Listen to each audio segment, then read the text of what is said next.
Estamos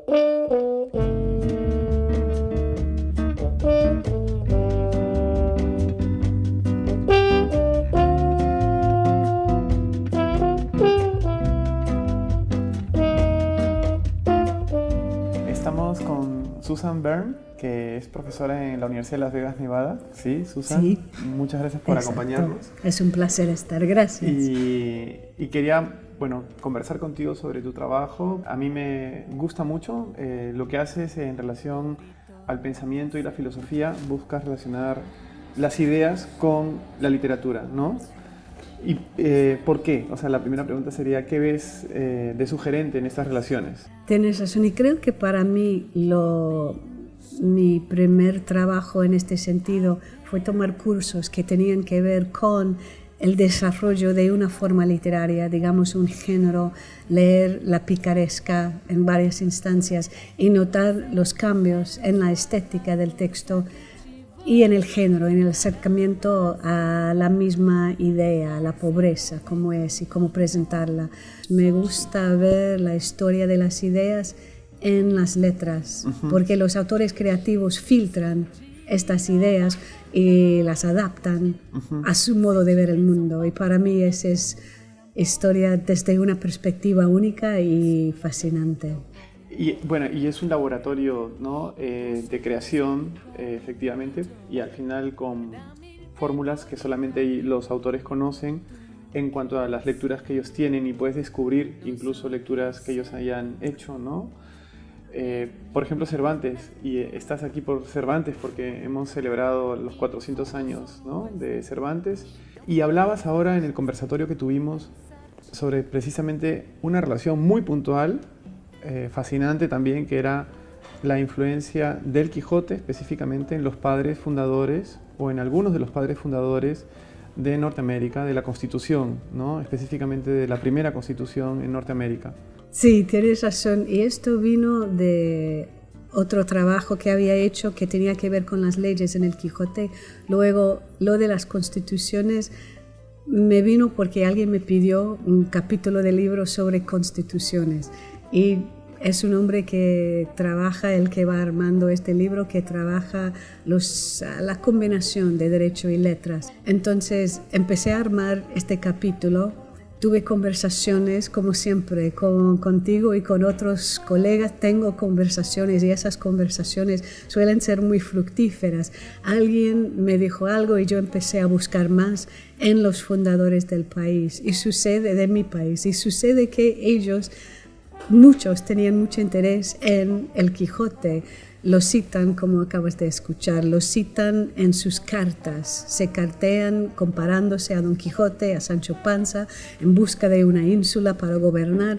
Hablan de desafiar, de quebrantar molinos de viento como parte de lo que van haciendo para fundar su país. Entonces me gusta agregar los detalles para luego entender la idea abstracta. Y los detalles me llevaron a lo de qué dicen los que estudian las constituciones sobre qué cosa es una constitución y cómo se formó. Y luego encontré, como has escuchado, las referencias precisas a constituciones locales anteriores en la España, que en el momento de escribir Cervantes la segunda parte y la primera parte también del Quijote fueron candentes estas constituciones por la centralización del poder de la monarquía de Felipe II.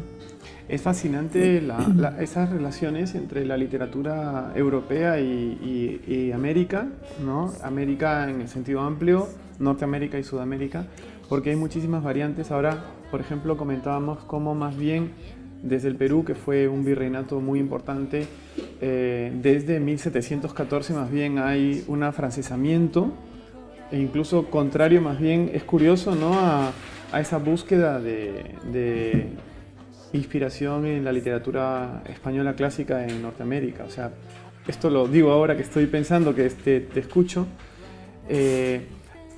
y cuando vas investigando sobre estas cosas, ¿te sorprendes? O sea, cuando haces estos descubrimientos, decías que habías tenido conversaciones previas con algunos colegas, ¿sabías lo que ibas a encontrar? Nunca. Es que a veces uno tiene una idea, la intuición nos guía, como sabes, hasta cierto punto. Y lo que acabamos de comentar, y lo dices tú, lo de Perú en cierto momento versus lo de España en cierto momento, y una nación que quiere independizarse va a cortar, como nos dicen que hacen las generaciones de artistas también. Sí. Cada artista se... Parricidio. Sí, sé que sí, hay que matar al que vino antes, pero tener una conversación muy positiva y fructífera con el que vino antes, con el abuelo. Entonces, este es un ciclo que repite, y para mí es fascinante ver este movimiento tanto en las artes como en el contorno específico, el entorno específico que da la materia, y eso tiene que llegar a cada momento y tener su interpretación. Y por eso lo que dices de Perú en cierto momento, en donde no hay constancia, no hay constancia de este tipo de estudio. Y en Perú sí, pero por ejemplo en algunos países de Centroamérica más bien sí hay una similitud con Norteamérica, ¿no? Por ejemplo, Cuba sí asume el Quijote como una inspiración para la liberación de España primero, sí, es muy interesante. Eso está bien, eso no sabía, sí. Bueno, esa independencia es posterior, efectivamente, pero sigue siendo muy, muy interesante, ¿no? Porque al final tiene que ver no solamente con la constitución legal o la constitución que determina, sino con la constitución de la identidad, ¿no? En el caso de Norteamérica, que algunos padres fundadores tuvieran estas lecturas me parecía fascinante, ¿no? Pero por otro lado, también tiene una relación muy grande con la libertad, con la idea de libertad, ¿no? Yo leí una vez, cuando estudiaba lo de las leyes, un escritor de finales del siglo XVI dijo: es muy fácil de un día a otro cambiar una ley, pero cambiar la costumbre no. Eso te va a costar mucho más tiempo. Pero una de las cosas que creo más llamativas todavía hoy día es eso de el individualismo, hasta unos puntos a veces insoportables, pero con frecuencia es lo más reconocido. Estos temas son muy actuales además, ¿no? Porque tienen que ver con la política, por ejemplo, quizás con los líderes actuales en el mundo, ¿no? Y sobre todo con la identidad del ciudadano. La literatura en ese sentido es evidentemente una fuente de inspiración. En tu trabajo ahora como jefa del departamento, ¿es la idea que tienes tú ahora en tu liderazgo en la universidad? ¿Es la literatura una fuente para los alumnos? ¿La consideras como una inspiración para ellos? Creo que sí lo es. Supongo que sabes que la historia de los últimos años ha sido una historia de un lamento por la pérdida de las humanidades. No lo creo en absoluto, y creo que por nuestra manera de profesar el amor en lo que hacemos nosotros, esto es lo que les interesa a los alumnos. No es para decir que esta es la carrera que va a tener cada uno, pero esta es una parte importante, es un arte cuya base, cuya materia prima son las palabras.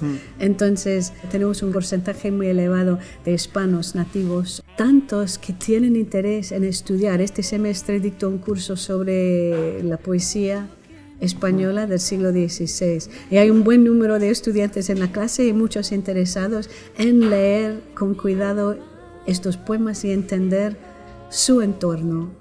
No necesariamente para decir es parte de mi historia o parte de la historia de mis padres o mis abuelos ni nada, sino por el mero gusto de hacerlo. Y creo que es esto, las letras para mí son fuente de inspiración. Me llamó mucho la atención cuando hablaste de Jefferson, creo que decía que había que aprender español. Sí, Jefferson, sí. Jefferson dijo, es importante, la frase, tú te acordarás, va a ser muy importante para el futuro, algo así. Sí. Y para aprender español, recomiendo el Quijote. Sí. Me llamó la atención porque creo que se dio cuenta que la lengua no es solamente una manera práctica de comunicarse, sino que también guarda un espíritu, ¿no? Y que la mejor manera de aproximarse es a través de, en este caso, una obra literaria. Sí. Y en el momento en que estamos, no sé si estarás de acuerdo, para los Estados Unidos el español es importante, pero no solamente importante a un nivel pragmático, sino que es importante también porque es una nueva manera de expresarse, ¿no? O sea, o de entender el espíritu de mucha gente que vive allí. Sí, y tenemos desde hace mucho en los Estados Unidos una gran... éramos parte de otro país al comienzo, no tenemos ningún derecho a nada en el país los que hablamos inglés. Entonces, lo que pasa ahora es que hay una resistencia por parte de los que no tienen muchos idiomas. Somos un país aislado hasta cierto punto. No obstante eso, creo que entre los estudiantes hoy día hay mucho más interés. Por ejemplo, en mi universidad no tenemos requisitos. Hay varios departamentos tienen un requisito de idiomas como parte de la concentración para graduarse, pero muchos no. Y a nivel del colegio no lo tenemos. No obstante, hay mucho interés en los idiomas. Tenemos un programa de bachillerato en francés, otro en alemán. Tenemos los de menor concentración, o concentraciones en el chino, en japonés, en italiano. Tenemos estudios clásicos, ofrecemos latín y griego. Pues las clases se llenan porque los estudiantes saben, los jóvenes saben que el mundo está conectado, porque ahora tenemos esas conexiones. Y creo que por eso la tendencia en mi país tiene que desaparecerse.